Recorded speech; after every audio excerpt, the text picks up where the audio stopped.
الحمد لله رب العالمين، نحمده سبحانه وتعالى ونستغفره ونستهديه ونعوذ بالله من شرور أنفسنا ومن سيئات أعمالنا. من يهده الله فلا مضل له ومن يضلل فلن تجد له وليا مرشدا، ونشهد أن لا إله إلا الله وحده لا شريك له ولي الصالحين، ونشهد أن محمدا عبده ورسوله صادق الوعد الأمين.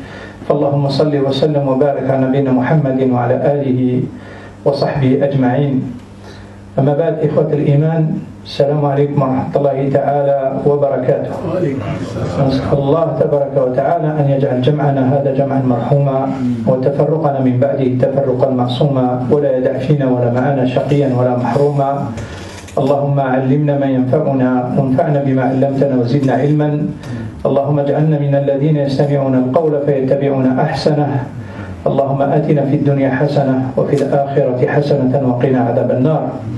أما بعد، كنا الحمد لله انتهينا من الدرس الحصة الماضية، ونشرع في موضوع آخر إن شاء الله. موضوع آخر قصة. هي الأخ من الإخوة سألني على قصة جليبيب.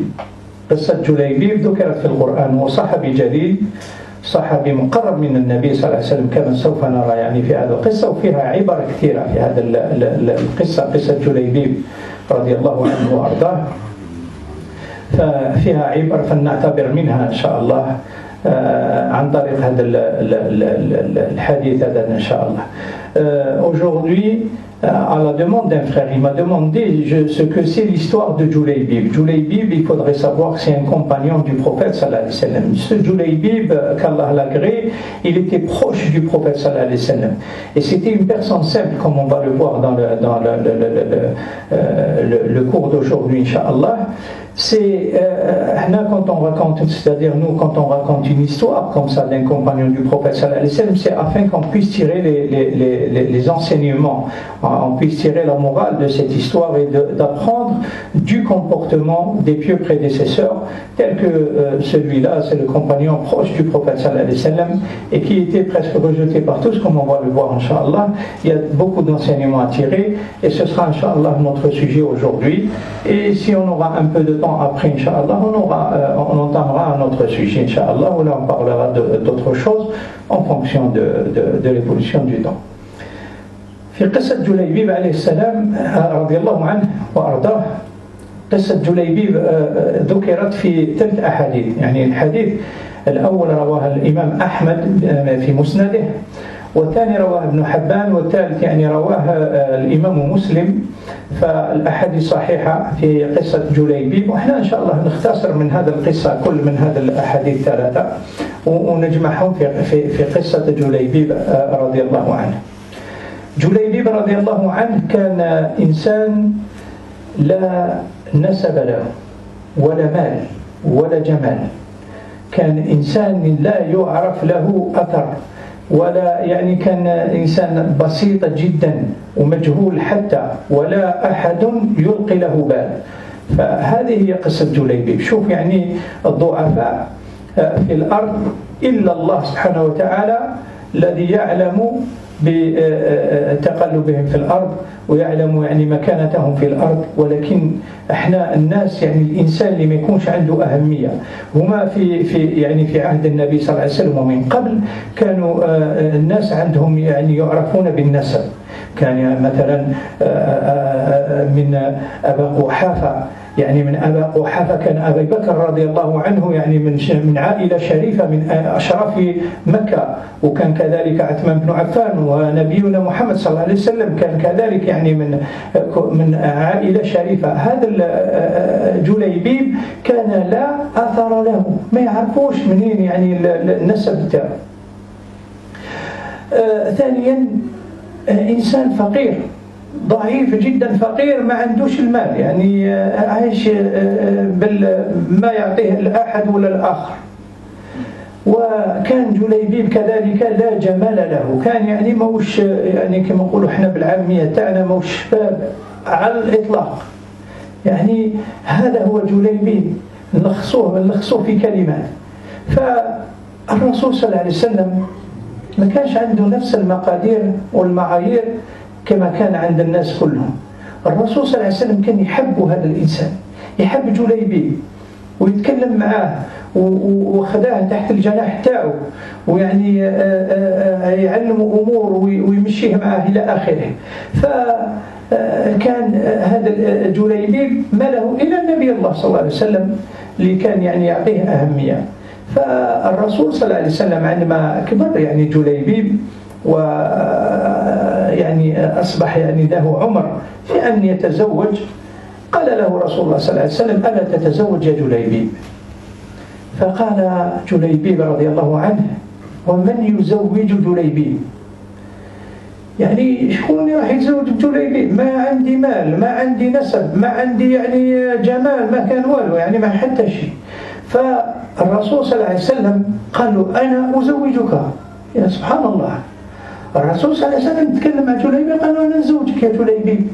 فجليبيب رضي الله عنه قال له: ستجدني كاسدا، كما جاء في الحديث. والكاسد هنا يطلق هذا الاسم على الشيء البور، يعني اللي نقولوا سلعة كاسدة ما تنباعش، واحد ما يطلبها في السوق.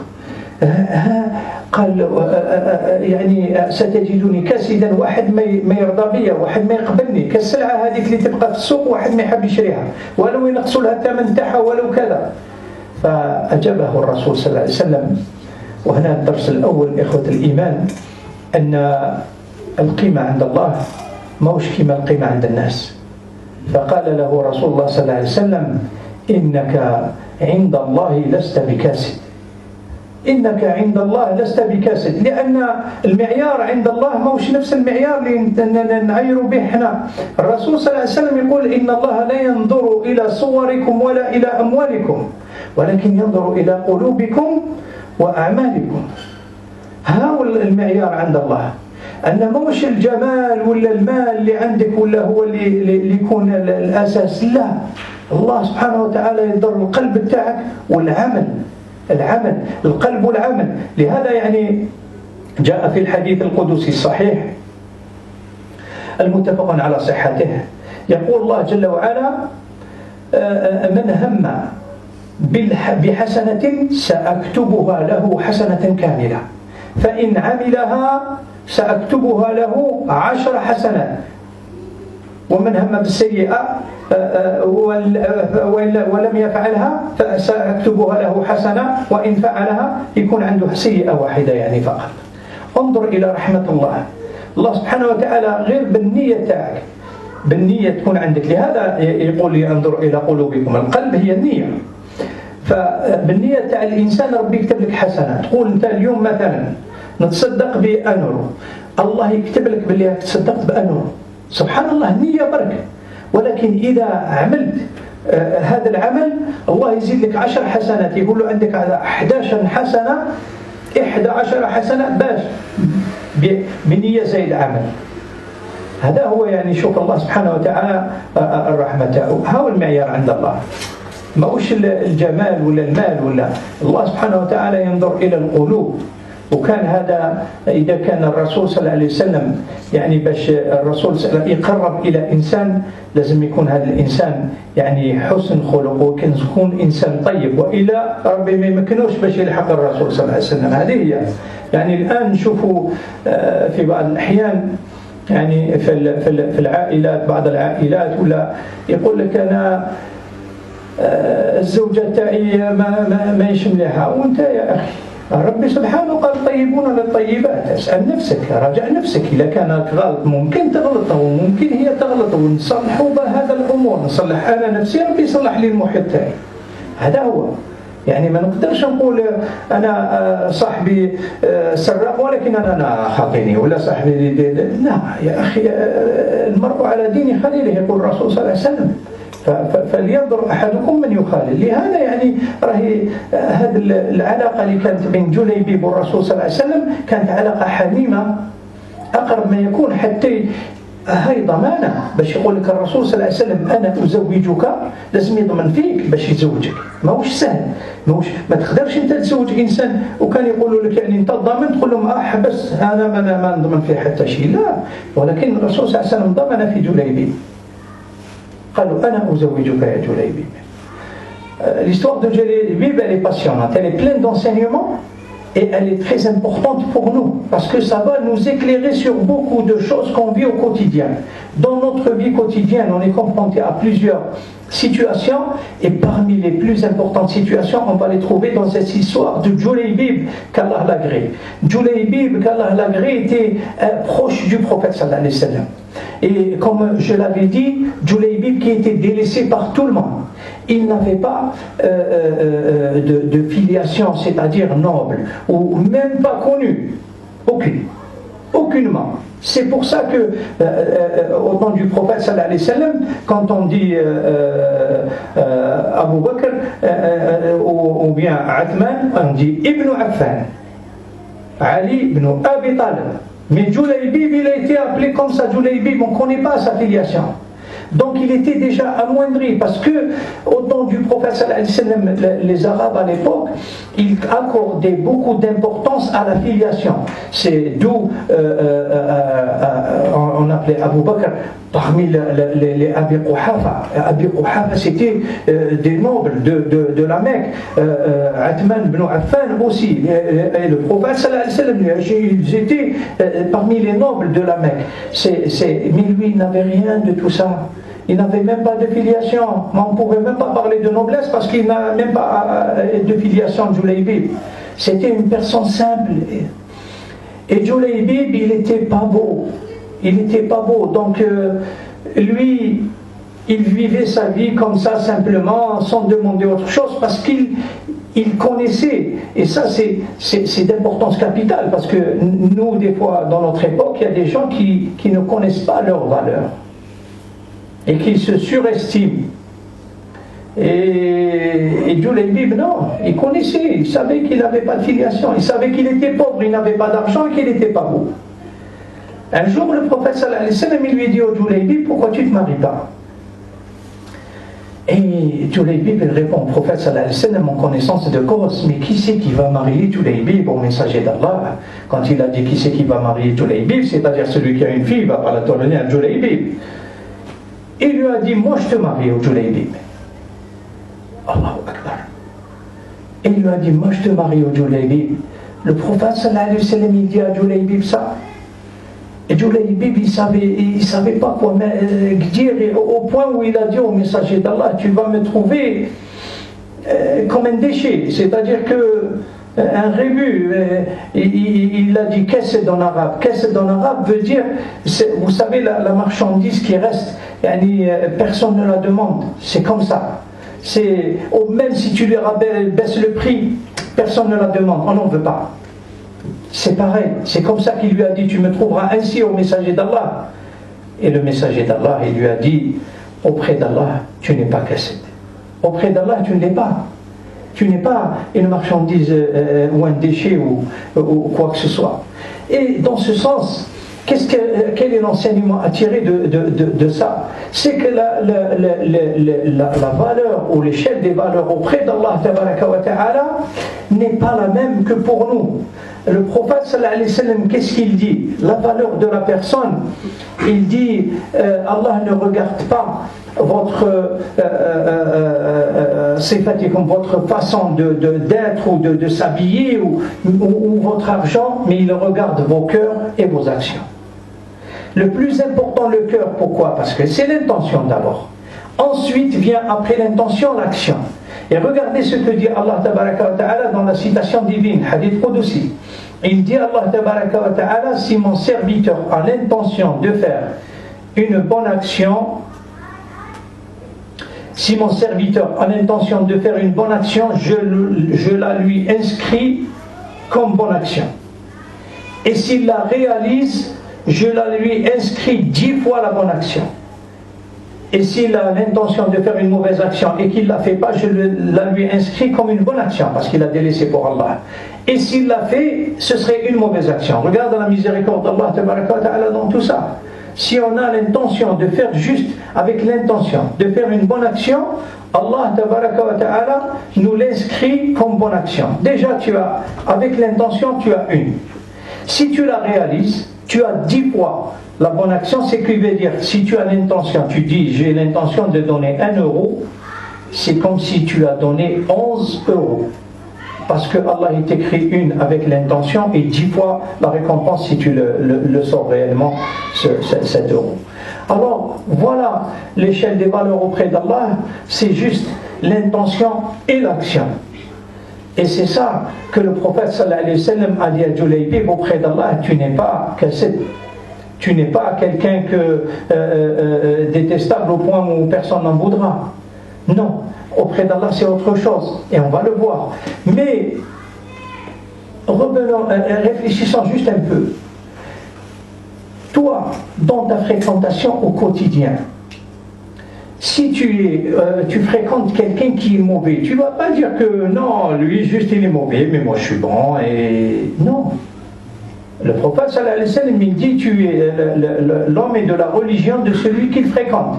Si tu fréquentes quelqu'un qui n'a pas un bon comportement par exemple, tu ne vas pas me dire le contraire. Allah tabaraka wa ta'ala dans un couple il dit tayyibuna li tayyibat, les bons pour les bonnes. Tu ne vas pas me dire que ma femme elle est mauvaise, remets-toi en question un peu, regarde-toi, arrange, on ne dit pas que c'est définitif, non. Allah subhanahu wa ta'ala quand tu reviens toi sur le droit chemin,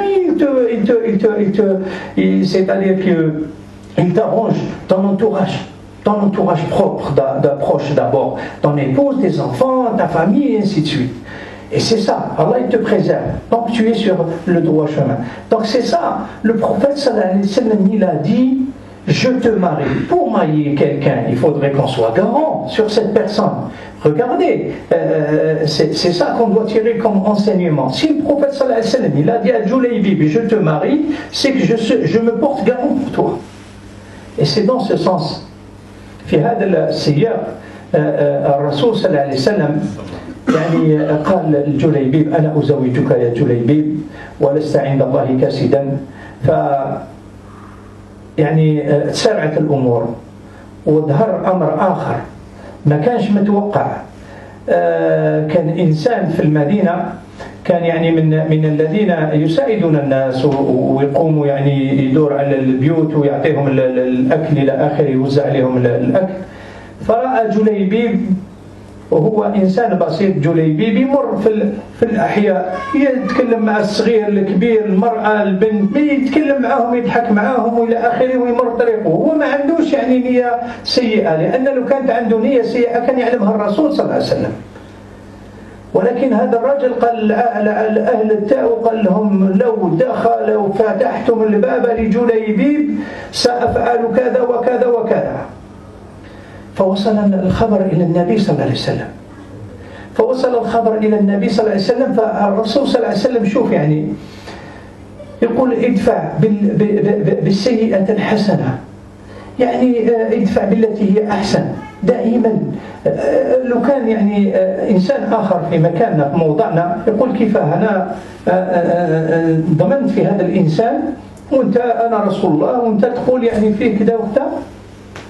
ولكن الرسول تصرف بحكمة ادعو إلى سبيل ربك باش بالحكمة والموعظة الحسنة. فرسول الله صلى الله عليه وسلم تسرع وخطب لجليبيب باش يغلق يسد الباب أمام الظنون كلها والشكوك على جليبيب. إذا كان مزوج واحد ما يشك فيه خلاص. فخطب رسول الله صلى الله عليه وسلم بنت رجل من الأنصار من المدينة. فعندما خطب الرسول صلى الله عليه وسلم قال جئت أخطبك في بنتك.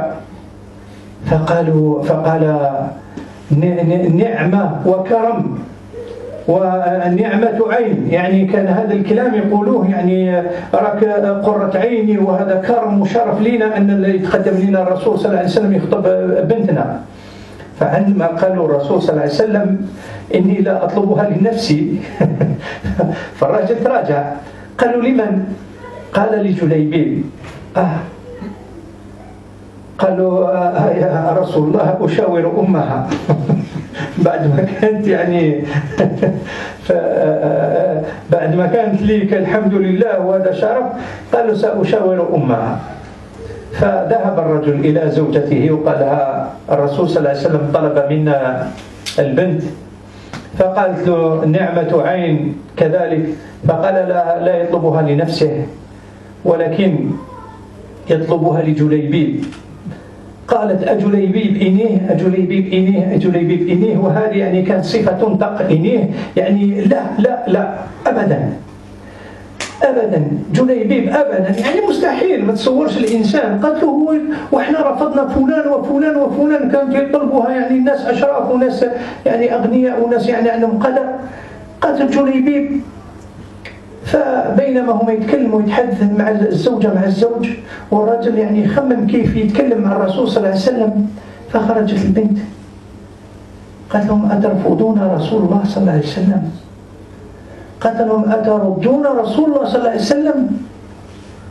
وماذا تفعلون؟ قالوا له ولكن جليبيب فقير ما عندوش ما لا هبدا لا جمال لا جمال لا نسب لا. قالت لهم الله لا يضيعني، ربي ما يضيعنيش، هذا رسول الله صلى الله عليه وسلم. والعبرة إخوة الإيمان يعني هذه البنت كانت مؤمنة، شوف الإيمان تاعها، لأن الله تبارك وتعالى وش يقول؟ ما كان لمؤمن ولا مؤمنة إذا قضى الله ورسوله أمرا الخيارة في أمرهم. إذا قضى الله أمرا ما عندكش الخيار في أمرك، خلاص هذا قضاء الله وقدره ورسوله لا ينطق عن الهوى إنما هو وحي يوحى. فالبنت قالت لهم قبلت بهذا الإنسان جليبيب يعني. فضد يعني الرأي تاعهم ذهب الأب إلى رسول الله صلى الله عليه وسلم وقال له إن أردتها فزوجها يا رسول الله. Le prophète sallallahu alayhi wa sallam, après avoir dit à Julaybib que tu n'es pas comme ça et que Allah y voit les choses différemment et que la valeur auprès d'Allah n'est pas ce que tu penses toi ou ce qu'on pense nous, mais c'est différent. Il lui a dit moi je te marie. Et entre-temps, il s'est passé un événement qui a accéléré les choses. Cet événement, c'est qu'il y avait quelqu'un à Médine, c'était quelqu'un bienfaisant, c'est qui distribuait la nourriture pour les pauvres et tout à Médine. Et quand il tournait comme ça pour distribuer la nourriture, il a vu que Julaybib s'appelait Julaybib, simple. Et que sinon, s'il était de mauvaise intention, le prophète sallallahu alayhi wa sallam l'aurait su. Et ça, on a eu auparavant des cas où on a averti le prophète sallallahu alayhi wa sallam de tel et de un tel, y compris des hypocrites. On l'a averti, il avait même les noms et les prénoms, le prophète sallallahu alayhi wa sallam. Et s'il était comme ça, Julaybib, on aurait averti le prophète sallallahu alayhi wa sallam, Allah l'aurait averti. Et il a dit, j'ai vu Julaybib parler avec les enfants, les filles, les femmes, il rentrait dans les maisons, il discutait, il rigolait. Et il leur a dit à sa famille, si je vous ouvrez la porte à Julaybib, je ferai ça et ça et ça et ça et ça. Alors, la nouvelle est parvenue au prophète sallallahu alayhi wa sallam. Et le prophète sallallahu alayhi wa sallam, comment il agit face à cette chose? Est-ce qu'il a été à prendre la personne et lui dit, comment? Moi je me porte garant de cette personne et toi tu oses le dire? Non. Non, le prophète sallallahu alayhi wa sallam, il applique ce qu'Allah a dit. Allah a dit dans le sens du verset, appelle vers le chemin de ton Seigneur avec sagesse et la bonne prêche. Et il s'est comporté avec sagesse, le prophète sallallahu alayhi wa sallam. Quelle est cette sagesse? Il a accéléré les choses.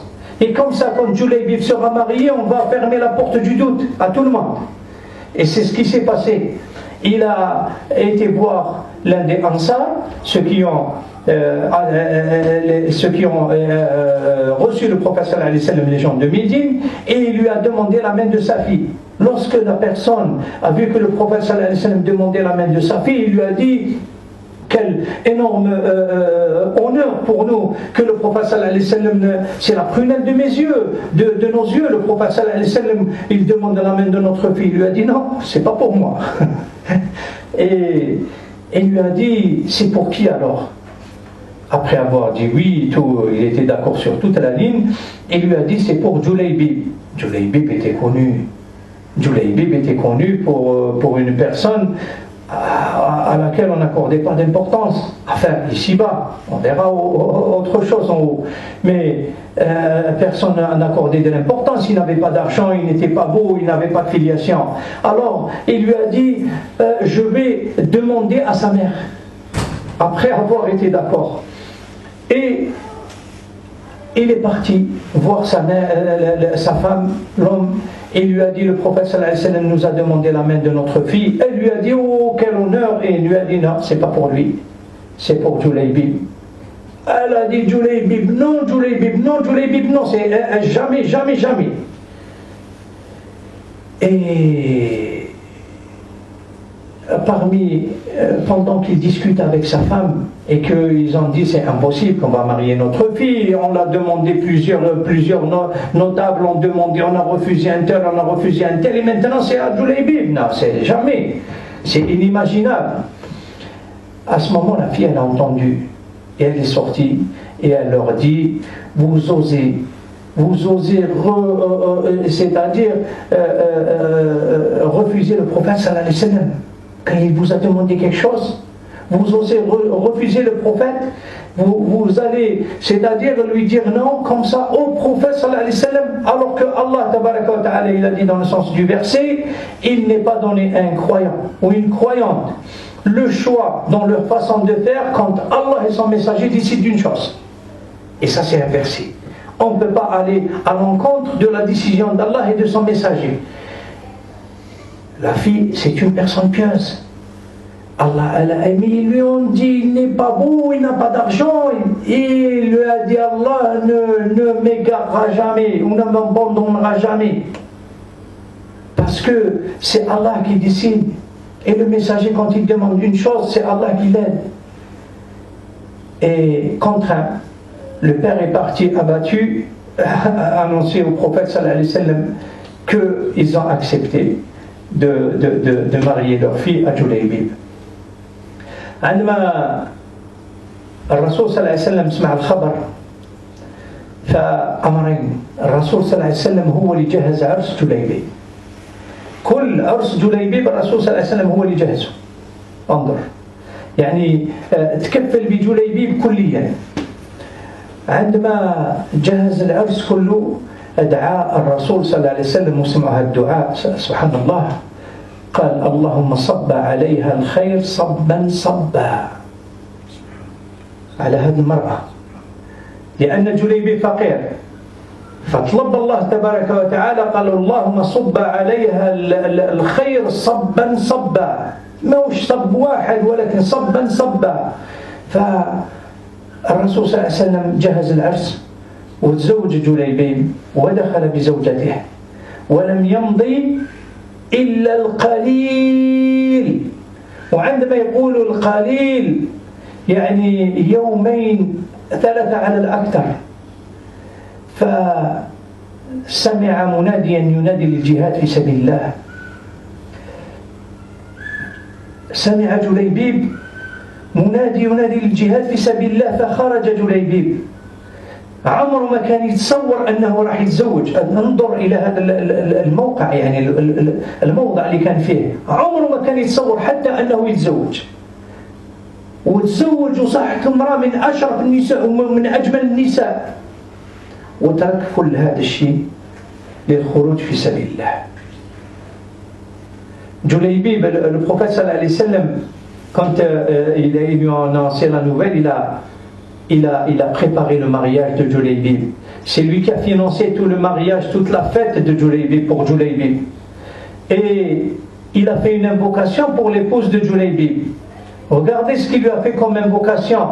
Il lui a dit Allah, donne-lui le bien en abondance.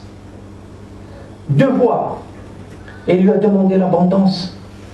Et Allah, le prophète sallallahu alayhi wa sallam, il a préparé tout le mariage, toute la fête, il a financé la fête, et Julaybib est marié.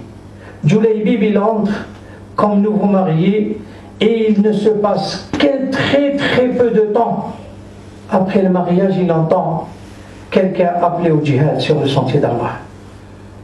Et Julaybib, qui lui n'espérait même pas un jour se marier parce qu'il avait désespéré, il n'était pas beau, il n'avait pas d'argent, il n'avait pas de filiation, on ne va pas redire tout ça. Mais une fois qu'il est marié, normalement il ne lâchera pas parce que c'est-à-dire c'est comme si il lui faut du temps d'abord pour réaliser qu'il est marié, qu'il a une épouse, qu'il est heureux chez lui, que le prophète sallallahu alayhi wa sallam lui a construit une maison. il a entendu l'appel au djihad, il est sorti. Il est sorti sur le sentier d'Allah, il ne s'est même pas posé de questions. Ni je suis jeune marié, ni je viens de me marier, ni je vais laisser ma femme. Il est sorti sur le sentier d'Allah, il est parti se battre, faire le djihad sur le sentier d'Allah.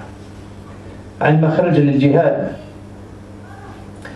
جليبيب رضي الله عنه وأرضاه، فعندما انتهت المعركة وانتصر النبي صلى الله عليه وسلم،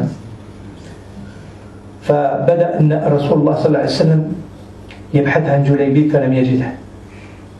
دعا الصحابة كما جاء في رواية مسلم، قال لهم أتفقدون من أحد؟ قالوا نفقد فلانا وفلانا وفلان، فخلهم تركهم يبحثوا عنه. عود رجع لهم الرسول صلى الله عليه وسلم قال لهم أتفقدون من أحد؟ قالوا نفقد فلانا وفلان وفلان، فتركهم الرسول صلى الله عليه وسلم يبحثون عنهم. ثم ذهب رسول الله صلى الله عليه وسلم المرة الثالثة قال لهم أتفقدون من أحد؟ قالوا لا أحد، خلاص وجدناهم يا رسول الله. فقال لهم ولكني أفقد جليبيب. قال لهم الرسول صلى الله عليه وسلم ولكني أفقد جليبيب، حبيبي جليبيب. فتفقدوه في الموتى، راحوا حوسوا عليه بين يعني تعداد الموتى، واحد ما لقى بال، واحد ما سأل عليه، واحد ما تفكروا من الصحابة إلا رسول الله صلى الله عليه وسلم. فوجدوا جليبيب إخوة الإيمان، وجدوا جليبيبا ميت، قتل 7 فقتلوه، فأخذه الرسول صلى الله عليه وسلم، فأخذه رسول الله صلى الله عليه وسلم ووضعه على سعيديه، السعيدين هما هذا، ووضعه على سعيديه ويقول أنت مني وأنا منك، ما قالها رسول الله صلى الله عليه وسلم لأحد من قبله إلا لعلي بن أبي طالب. علي بن أبي طالب كان تربى مع رسول الله صلى الله عليه وسلم، لأن أبي طالب هو اللي ربى الرسول، كان يعني ابن عمه، ولكن في التربية له أخوه تربى معه هو جعفر بن أبي طالب رضي الله عنه. علي بن أبي طالب هو أول مجاهد في سبيل الله، هو أول اللي أخذ مكان الرسول صلى الله عليه وسلم عندما جو يقتلوه. علي بن أبي طالب أول شاب من الشباب، أصغر شاب من الشباب اللي استسلم. يشوف انظر كل هذا، قال له الرسول صلى الله عليه وسلم لعلي بن أبي طالب أنت مني وأنا منك، وقالها مرة أخرى لجليبيب وهو وضعه على سعيديه، يقول له أنت مني وأنا منك يا جليبيب. قال قاتل 7 فقتلوه، فدفن جليبيب إخوة الإيمان دون أن يغسل. لم يذكر أنهم غسلوه لأن الشهيد لا يغسل. وذهب إلى ربه يكمل العرس عند الله تبارك وتعالى في الجنة. شهيد، شوف ذاك الأجر العظيم، الشهادة في سبيل الله، الشهادة في سبيل الله تغفر كل ذنوبك، تدخل الجنة بلا حساب ولا أي شيء، تشفع ل70 من أهلك إلى آخره. يعني أمر عظيم، ربي رزق الشهادة في سبيل الله. وهذا يعني هذه هي نهاية جليبيب رضي الله عنه. جليبيب اللي كان يعني عندما جاءه النداء من الله تبارك وتعالى ما خيرش الدنيا بالآخرة. الرسول صلى الله عليه وسلم عندنا عبرة في هذا الأمر. في غزوة أحد الإنسان اللي يفضل الدنيا على الآخرة، الله سبحانه وتعالى يقول ما كان الله مغير نعمة أنعمها على قوم حتى يغيروا ما بأنفسهم، ولا يغير الله ما بقوم حتى يغيروا ما بأنفسهم. فهذوك الرومات، جبل الرومات، كاين الإخوة اللي شافوه اللي راحوا مشاو يعني الحج والعمرة المدينة، كاين جبل في أحد، قدام أحد جبل الرومات، كانوا عليه أوضاع الرومات الرسول صلى الله عليه وسلم يرموا هذوك بالسهم، فوضعهم على هذا الجبل وقال لهم يعني ما تحركوش مهما كانت مسيرة المعركة. فعندما شافوا المسلمين تهزم في العدو وتأخذ في الغنائم، بدلوا بدلوا أمور الآخرة بأمور الدنيا. وأمور الآخرة هم كانوا مرابطين في سبيل الله. واعلم أن المرابط في سبيل الله حتى الشهيد ينقطع العمل تاعو عندما يموت، إلا المرابط في سبيل الله يبقى الأجر ساري المفعول حتى يوم القيامة، كأنه دائما في الرباط. لو كان يموت في الرباط يكون مرابط في سبيل الله، يعني يحرس المسلمين ويوقع شيء ويموت، يقاتله ويموت، هذا يبقى أنه يرابط كل يوم حتى يوم القيامة. شوف الأجر العظيم اللي يكون عنده.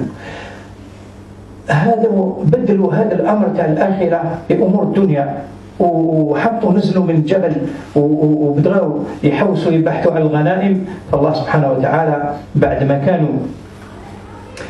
ما كانوا هما الذين هزموا أصبحوا مهزومين، والله سبحانه وتعالى قلب يعني موازين القوى فأصبحوا مهزومين بعد ما كانوا منتصرين، لأن الله سبحانه وتعالى لا يغير ما بقوم حتى يغيروا ما بأنفسهم. Julaybib, c'est après qu'il eut entendu l'appel d'Allah pour le djihad, il est sorti Julaybib. Il est sorti Julaybib, il a laissé sa femme et il est parti répondre à l'appel d'Allah tabaraka wa ta'ala. Julaybib alayhi salam, radiallahu anhu, qu'Allah l'agrée, il a répondu à l'appel de son Seigneur, il est parti à la bataille. Après que la bataille fut terminée et que par la victoire des musulmans et du prophète sallallahu alayhi wa sallam, le prophète sallallahu alayhi wa sallam demanda à Julaybib parce qu'il ne l'avait pas vu. Et c'était le seul qui a perdu Julaybib parce que personne ne cherchait Julaybib. Il a demandé, le prophète sallallahu alayhi wa sallam, il est venu demander aux compagnons, est-ce que vous avez perdu quelqu'un? On lui a dit oui, on a perdu un tel et un tel et un tel, mais sans Julaybib. Personne ne l'a cité. Et il est revenu les voir encore une fois. Il leur a dit, est-ce que vous avez perdu quelqu'un? Ils lui ont dit, on a perdu un tel et un tel et un tel. Au bout de la troisième, ils lui ont dit, ça va, on les a retrouvés. Il lui a dit, oui, mais moi j'ai perdu Julaybib, je ne le trouve pas. Cherchez-le parmi les morts. Et c'est à ce moment-là que les compagnons ont été chercher Julaybib, ils l'ont trouvé mort. Alors il a combattu 7 personnes et ils l'ont tué. Il les a tués, mais ils l'ont tué aussi. Et le prophète sallallahu alayhi wa sallam, qu'est-ce qu'il a fait? Il a pris sur ses avant-bras. Le prophète sallallahu alayhi wa sallam a posé sa tête sur son avant-bras. C'était son ami, c'était proche, il était proche du prophète. Et il lui a dit, tu es de moi et je suis de toi. Le prophète sallallahu alayhi wa sallam n'avait pas prononcé ça auparavant qu'à une seule personne. Il l'a prononcé à Ali ibn Abi Talib. Mais quand on connaît Ali ibn Abi Talib, on comprend. Mais pour Julaybib, c'est quelque chose d'énorme. Parce que Ali ibn Abi Talib, c'était, le prophète sallallahu alayhi wa sallam a vécu avec Ali ibn Abi Talib. C'était Abi Talib, le père de Ali, qui a élevé le prophète sallallahu alayhi wa sallam. C'était comme des frères, quoi qu'il était son cousin paternel. Mais il a vécu comme des frères avec lui. Ali ibn Abi Talib, c'est le premier, le plus jeune qui s'est converti à l'islam. C'est le plus jeune enfant qui est rentré à l'islam après que le prophète sallallahu alayhi wa sallam ait reçu la révélation. Ali ibn Abi Talib, c'est le premier qui s'est sacrifié pour le prophète sallallahu alayhi wa sallam. Il a passé la nuit à sa place. Il a passé la nuit à la place du prophète sallallahu alayhi wa sallam, dans le lit du prophète sallallahu alayhi wa sallam, lorsque les Qurayshis venaient pour tuer le prophète sallallahu alayhi wa sallam. Regardez quel sacrifice. S'il le dit que tu es de moi et je suis de toi, oui, ça se comprend. Mais pour Julaybib, il lui a dit, le prophète sallallahu alayhi wa sallam, parce qu'il n'avait personne, il lui a dit, tu es de moi et je suis de toi. Et ça, c'est une invocation pour Allah tabaraka wa ta'ala. Et ainsi, Julaybib est parti chez son Seigneur, finir sa fête qu'il avait commencé sur terre, il la finira au paradis. Parce que le martyr, il rentrera directement au paradis, sans qu'il aura à rendre compte de quoi que ce soit. Au contraire, il aura à intercéder auprès pour 70 de sa famille ou de ses connaissances. Le martyr, c'est parmi les plus hauts rangs au paradis. Donc voilà comment il est mort, Julaybib. Comment il a eu cette fin. Julaybib, c'était la réponse à l'appel d'Allah tabaraka wa ta'ala. Cette réponse à l'appel d'Allah Tabaraka wa Ta'ala, c'est très important. C'est bon de le savoir parce que dans la bataille de Uhud, c'est une bataille qui est proche. Uhud, c'est une montagne qui est proche de Médine, à côté de Médine, Inch'Allah, que tout le monde la verra un jour ou l'autre. Il y a un petit monticule qu'on appelle le mont des archers. Jusqu'à maintenant, vous allez le voir, mais vous allez comprendre pourquoi on l'appelle le mont des archers. Parce que dans une bataille de Uhud, le prophète sallallahu alayhi wa sallam, il a mis des archers sur ce monticule. Il leur a dit ne bougez pas, quelle que soit l'issue de la bataille. Effectivement, ils avaient auparavant repoussé deux attaques parce qu'ils étaient venus par le flanc et le prophète sallallahu alayhi wa sallam les a mis derrière pour protéger ses arrières. Et c'est pour ça qu'il leur a dit ne bougez pas, quelle que soit l'issue de la bataille. Mais quand ils ont vu, les gens, voilà, des fois ils changent. Julaybib, il a changé les délices de ce bas monde par les délices du paradis. Mais eux, inversement, ces archers-là, quand ils ont vu que la bataille, l'issue de la bataille, que les musulmans commençaient à vaincre les autres, et ils commençaient à prendre leur butin, ils sont descendus de ce monticule, ils sont partis pour ramasser le butin. Alors ils ont changé l'au-delà par ce bas monde.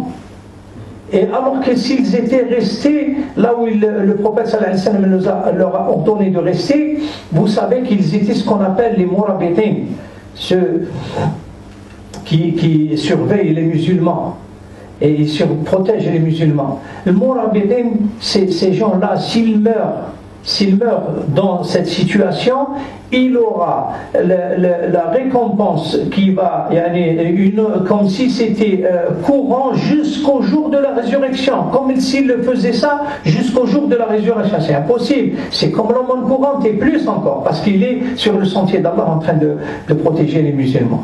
S'ils mouraient dans ce sens. Mais eux non, ils ont changé ça, et Allah ne change pas, comme il a dit dans le sens du verset, Allah ne change pas l'issue, Allah ne change pas la destinée d'un peuple sans que les individus qui le composent ne changent ce qui est en eux-mêmes. Si vous changez ce qui est en vous-même du bien, du mal vers le bien, Allah il changera votre issue ou situation du mal vers le bien, mais si on change inversement, on n'aura que ce qu'on a acquis. هذا قصة جليبيب انتهينا منها والحمد لله ونشوفوا الأجر اللي أعطاه الله سبحانه وتعالى اللي كانوا الناس كلهم حاقرين الله سبحانه وتعالى عند الله كان أجره عظيم. ولكن نسينا باش نتكلموا على إنسان آخر في هذه القصة، زوجة جليبيب، لأن الله سبحانه وتعالى هو الحق والعدل، هو الله. زوجة جليبيب الله سبحانه وتعالى إن الله لا يضيع أجر المحسنين. قبلت بجليبيب بعد ما ما كان حتى واحد راح يقبل به على الإطلاق. فبشهادة أنس بن مالك، أنس بن مالك هو الطفل الذي أعطي للنبي صلى الله عليه وسلم كخدم عندما دخل المدينة. عندما وصل الرسول صلى الله عليه وسلم المدينة جاءت أم أنس بن مالك فأعطته يا رسول الله، قالت له ما عندي شيء أعطيك إياه، وكان عندي المال أنا أعطيك المال، ولا عندي حاجة ندعمك بها، ولكن أعطيك ابني يخدمك. فخدم أنس بن مالك رضي الله عنه خدم رسول الله صلى الله عليه وسلم 10 سنين. قال ما قال عمره ما قال لي. انظر إلى التربية، انظر إلى أخلاق النبي صلى الله عليه وسلم عندما قالت عائشة القرآن يمشي.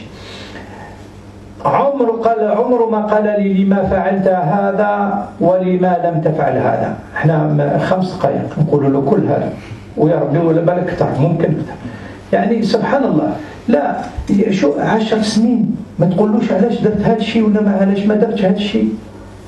احنا 5 دقائق وعلاش درت هذا وعلى ما درتش هذه ولا من اسمع لا خلينا نلحق 10 سنين. سبحان الله. هذا هو أنس بن مالك.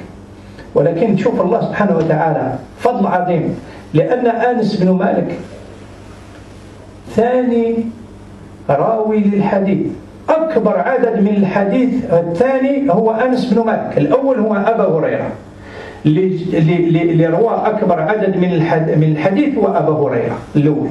الثاني أنس بن مالك، ثم يجي عبد الله بن عباس، ثم عائشة رضي الله عنها، ثم عبد الله بن عمر، ثم جابر بن عبد الله، ثم أبي سعيد الخدري إلى آخره. هذا هما يعني رواة الحديث. شوف يعني أبا هريرة كان ملازم النبي صلى الله عليه وسلم، يمشي مع رسول الله صلى الله عليه وسلم ما يطلب منه حتى شيء إلا الطعام، يعني شرط أنه يطعمه برك. يمشي مع رسول الله صلى الله عليه وسلم، الناس تاجر وتروح تربح وتروح تكسب وتروح لا كان أول راوي للحديث. بس شوف يعني الأجر اللي أعطاه الله. احنا دائما نقول رضي الله عنه رضي الله عنه رضي الله عنه. شوف الأحاديث اللي رواهم عن أبا هريرة رضي الله عنه، شوف الأجر العظيم اللي أعطاه الله سبحانه وتعالى. وأنس بن مالك كذلك كان خادم عند رسول الله صلى الله عليه وسلم، يطعمه هو ويخدم رسول الله صلى الله عليه وسلم، يجيب له الماء يديله هذه ولكن أصبح ثاني راوي للحديث. أنس بن مالك يقول على زوجة جليبيب رضي الله عنها، يقول ما رأيت أئمة يعني أنفق منها في المدينة. يقول ما شفت امرأة تنفق يعني في سبيل الله أكثر من زوجة جليبيب في المدينة. أصبحت من أغنى الناس، وأصبح يتوافدون عليها من أخيار الصحابة باش يتزوجوا بها، وأصبحت يعني من أغنى الناس، وكانت أنفق آمة في المدينة. كانت يعني المرأة التي تنفق أكثر من كل النساء، وأكثر من بعض الرجال، يعني أكثر من كل النساء في المدينة هي زوجة جليبيب، لأن الرسول صلى الله عليه وسلم أدعى لها بالخير صبا صبا. هذا دعاء الرسول صلى الله عليه وسلم لامرأة صالحة، الله سبحانه وتعالى عوضها في الدنيا ويعوضها في الآخرة بنعيم الجنة. La femme de Julaybi. Pourquoi? Parce que c'est bien beau de parler de Julaybi. On a parlé, alhamdoulilah, on a vu plein d'enseignements dans l'histoire de Julaybi. Mais la femme de Julaybi, Allah tabaraka wa ta'ala dit dans le sens du verset, Allah n'égare pas Allah n'égare pas la récompense des bienfaisants. Et elle, c'est une bienfaisante. La femme qui a accepté Julaybi dont personne ne voulait, et qu'elle a vécu juste quelques jours avec lui, que le prophète sallallahu alayhi wa sallam lui a fait une invocation qu'elle soit riche, et elle l'était. De par le témoignage, je disais, de Anas ibn Malik. Anas ibn Malik, pour juste rapidement, d'une manière succincte, on va dire qui c'est Anas ibn Malik. Anas ibn Malik, c'est quand le prophète sallallahu alayhi wa sallam est arrivé à Médine, sa mère lui a donné Anas ibn Malik. Elle lui a dit au messager d'Allah, je n'ai pas quelque chose à te donner, ni argent, ni bien, ni quelque chose d'autre, sauf mon fils, je te le donne, il va te servir. Et Anas ibn Malik, qu'Allah l'agrée, il a dit, j'ai servi le prophète sallallahu alayhi wa sallam, et là on voit le comportement du prophète sallallahu alayhi wa sallam. Il a dit, j'ai servi le prophète sallallahu alayhi wa sallam pendant 10 ans. Jamais il m'a dit pourquoi tu as fait ça ou pourquoi tu n'as pas fait ça. Nous, il suffit que 5 minutes on lui dit ça et plus. Jamais. Pendant 10 ans, imaginez un peu qu'il lui a jamais dit pourquoi tu as fait ceci ou pourquoi tu n'as pas fait cela. Voilà le comportement du prophète sallallahu alayhi wa sallam. Donc Aïcha radiyallahu anha, qu'Allah l'agrée, elle a dit que c'était le Coran qui marchait. Et effectivement, c'est là qu'on voit le comportement du prophète, que c'est impossible par rapport à nous. Et Anas ibn Malik, il a servi le prophète juste pour la nourriture, comme l'a fait Abu Huraira. Abu Huraira, il accompagnait le prophète sallallahu alayhi wa sallam à une seule condition, pour qu'il le nourrisse, c'est tout. Il n'a pas demandé, les autres ils étaient riches, plus riches que riches. On verra Inch'Allah l'histoire de Abdurrahman bin Aouf qui était, il a dit j'ai peur de toucher une pierre alors qu'elle devient en or et je la vendrai. Au point où tout ce qu'il touchait, il arrivait à le vendre, il était plus riche que tout. Uthman ibn Affan, quand on lui a dit pourquoi tu es riche, il a dit qu'est-ce que je peux, je donne 1000 le matin, je donne 500 le matin, et j'ai 1000 ou plusieurs milliers le soir. Et c'est comme ça.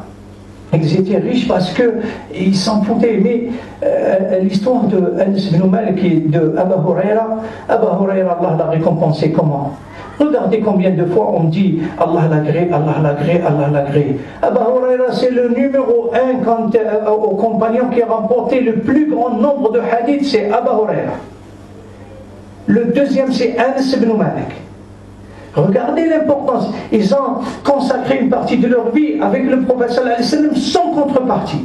Mais regardez la récompense d'Allah. Combien de fois on dit sur eux Allah les agrée, Allah les agrée. Et Allah il les agrée encore plus. Et c'est ça la récompense. Je disais les plus grands qui ont rapporté le plus grand nombre de hadiths, pour qu'on sache, on va citer quelques-uns. Le premier c'est Abu Huraira, le deuxième c'est Anas ibn Malik, le troisième c'est Abdullah ibn Abbas, le quatrième c'est Aïcha radiallahu anha, l'épouse du prophète sallallahu alayhi wa sallam. Et elle était parfaite, on le verra inchallah un autre jour. Le cinquième c'est Abdullah ibn Umar. Et le sixième, il n'est pas très connu, c'est Jabir ibn Abdillah. Ensuite viendront d'autres. Mais voilà, le fait que tu dis qu'Allah les agrée, encore, tu vas les citer, ça fait 15 siècles et tu les cites encore. Et tu leur envoies encore des hasanats. C'est ça la récompense divine. Et Anas ibn Malik, qu'est-ce qu'il a dit par rapport à la femme de Julaybib? Et on verra que Allah n'égare pas la récompense des bienfaisants.